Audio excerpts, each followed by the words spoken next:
हमारा ने दिलक के गोरा लगाई बेसी कूदबा त घर से भइबोगे बजा बाटा मोगिया टंगइबोगे के दारू पी के घर में अहिबोगे बजा बाटा मोगिया टंगइबोगे।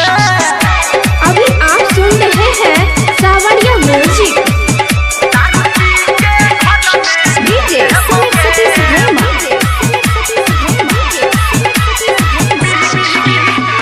हमारा पे ज्यादा ने झारा टूटी रवि हौसली गहना रखबोगे गिरवी हमारा पे ज्यादा ने झारा टूटी रवि हौसली गहना